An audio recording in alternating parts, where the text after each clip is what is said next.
Okay, so this Gauss-Bonnet Theorem here, just yet another interesting property of hyperbolic triangles. Yeah, I'm gonna say what the theorem generally states first, and then get into the specifics. Now, a version of it was proved privately by Gauss, my favorite mathematician, and this second mathematician published a proof. This is kind of mid-19th century, so around like 1850, I think 1848, something like that. And so what the theorem does, it basically links the curvature, which is important in differential geometry. It's considered a more specific kind of property related to calculus, and it links curvature with the Euler characteristic, which is a topic of topology, in one precise formula. And it is rather general and complicated, but how it applies to hyperbolic geometry is very interesting, as I said before. And what it basically says is the area, the formula for the area of a hyperbolic triangle must be equal to the quantity pi minus the sum of the angles, the total sum of the angles. So we can see alpha plus beta plus gamma. We typically use Greek letters, lowercase Greek letters, to discuss angle measurements, at least in the conventional sense.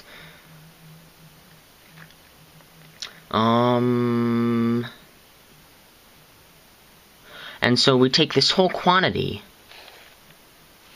and we actually multiply it by a factor of r squared.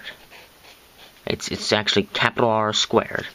And r squared is a special number, which in this case, in hyperbolic geometry, is equal to basically 1 over negative k. This is, I think it's capital K. It's usually denoted with the capital K. And K, this K is the curvature. I know I'm introducing a lot of variables, but it'll make perfect sense in a moment. Capital K is curvature. And the curvature, the usual curvature for hyperbolic geometry, is simply -1. Okay, and that makes sense. So if we assume K to be -1, the standard curvature, usual curvature for hyperbolic geometry, this becomes a positive. We basically say that it's the negative, so it's just positive. R squared is +1, therefore we just multiply this whole phrase, or rather this whole expression, by a +1. So I'm sure you've figured out in your head, but now what this basically means is, for an ideal hyperbolic triangle, one in which the sum of the angles is 0, precisely 0, exactly 0, the area is equal to pi units.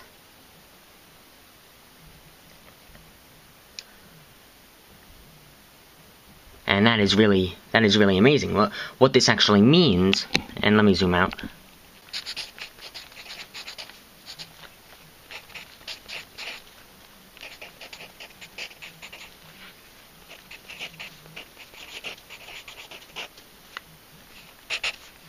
So pi units if ideal, that's what I've said. So we know this to be true, and what this actually means is that we mathematicians have created an ideal triangle which has infinite perimeter, right? These lines infinitely stretch.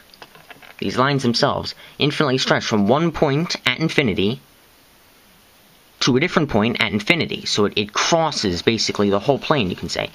And one way of saying that is that it has infinite perimeter, and yet it has finite area, precisely pi units in area. So isn't that amazing? I find that truly exciting myself.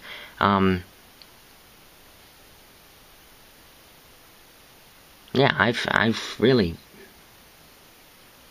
It's always fascinated me from when I first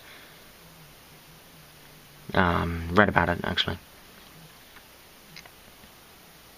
And just so you know, just some additional information on this Gauss-Bonnet Theorem. It's rather high level, but just so you know, just for your interest, this won't be on any test or anything for many years, if any.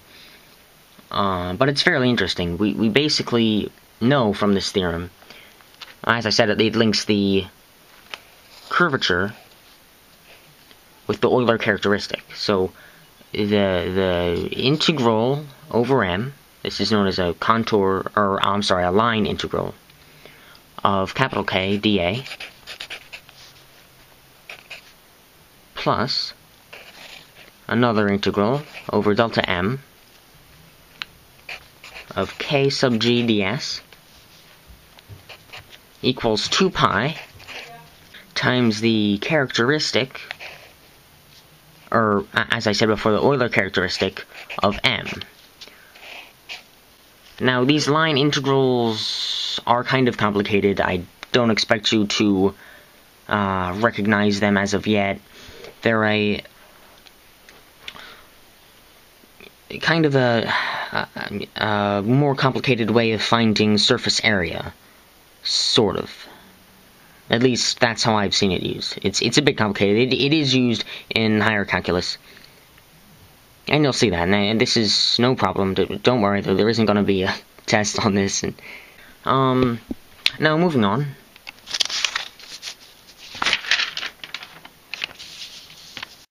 I would like to teach you about some of the hyperbolic functions. We call them hyperbolic functions, or hyperbolic trigonometric functions.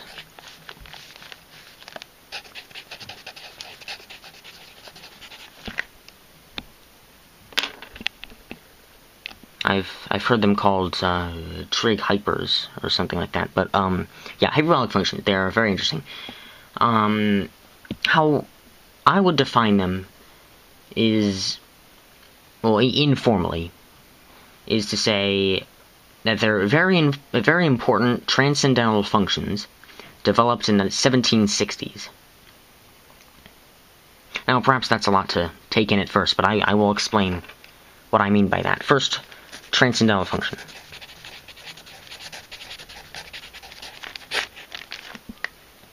That's the first thing you should know about them. Now, what transcendental really means, and it can be applied to a kind of number or a kind of function. Both uses are very interesting, and I'd like to briefly discuss what they mean.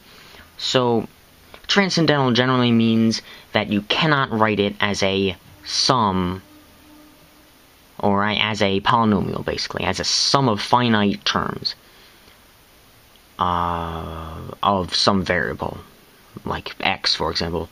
Like, for example, if you think of transcendental functions, like one of the easiest examples is the sine function. Sine function is transcendental, we know that. It is basically because sine can't be approximated with a finite sum, or just a simple polynomial like 2x, or 5x squared minus 3x. You know, none of those finite sums can fully equal a transcendental function. Now, instead, what we must use, or what we can use, I should say, to approximate these functions are infinite series. And you'll learn more about that in calculus class. It's very, very interesting. We get to, we'll prove different things with infinite sums. It's very cool. But until then, I wanted to give you a general understanding.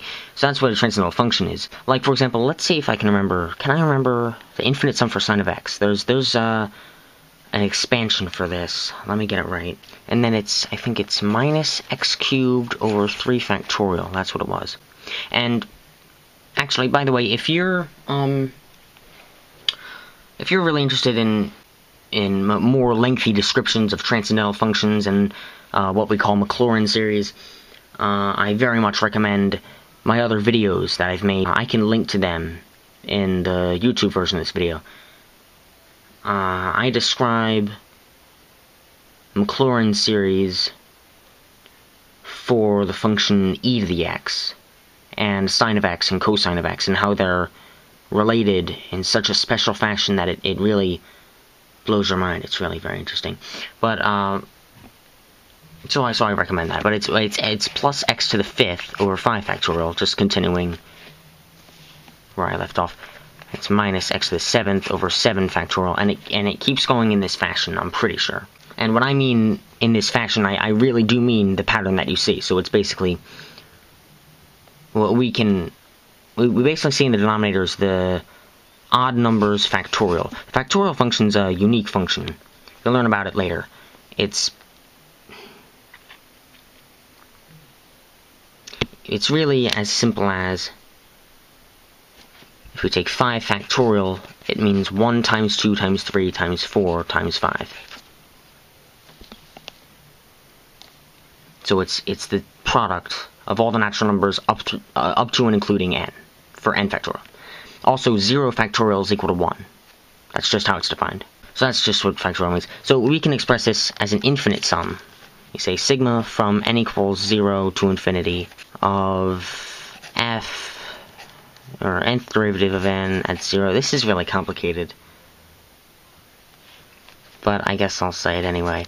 X to the, well, it's every odd number, right? So 2n plus 1 over quantity 2n plus 1 factorial. It's basically the infinite sum version. I'm really droning on now, so I'm going to move on. And so those are transcendental functions. Transcendental numbers are also very interesting. So you've heard of rational numbers, you know, basically the fractions, as long as you're not dividing by 0. Although in some settings you can divide by 0, and I've made other videos on that, just for the record. And I'm sure you've heard of irrational numbers too. They're kind of interesting. Numbers that are not expressible as a over b, where a and b are integers. Sure that they're an interesting set, but there's a subset of the irrational numbers, excuse me. There's a subset of them that are called transcendental. And what that basically means is that they cannot be expressed as the root of a polynomial, or finite sum. Examples of what I mean are pi, e, and others.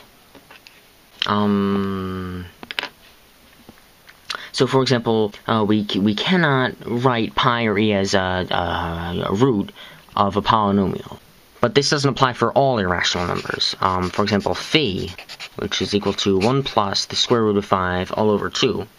Phi is known as the golden ratio. It's a very, very beautiful and important aspect of mathematics. You know, this can be written as the root of a polynomial, and the reason for that is basically, well, if we call this x, if we call this a certain value of x, well, basically we can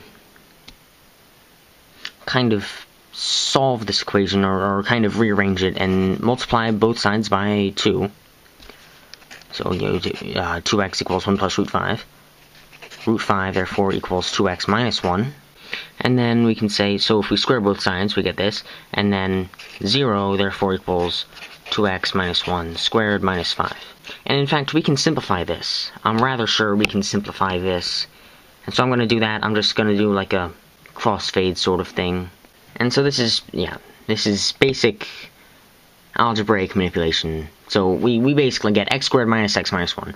And that is accurate. That is the formula for the polynomial for which phi is a root. And by root I mean 0 or solution. Solution is probably what you've heard before.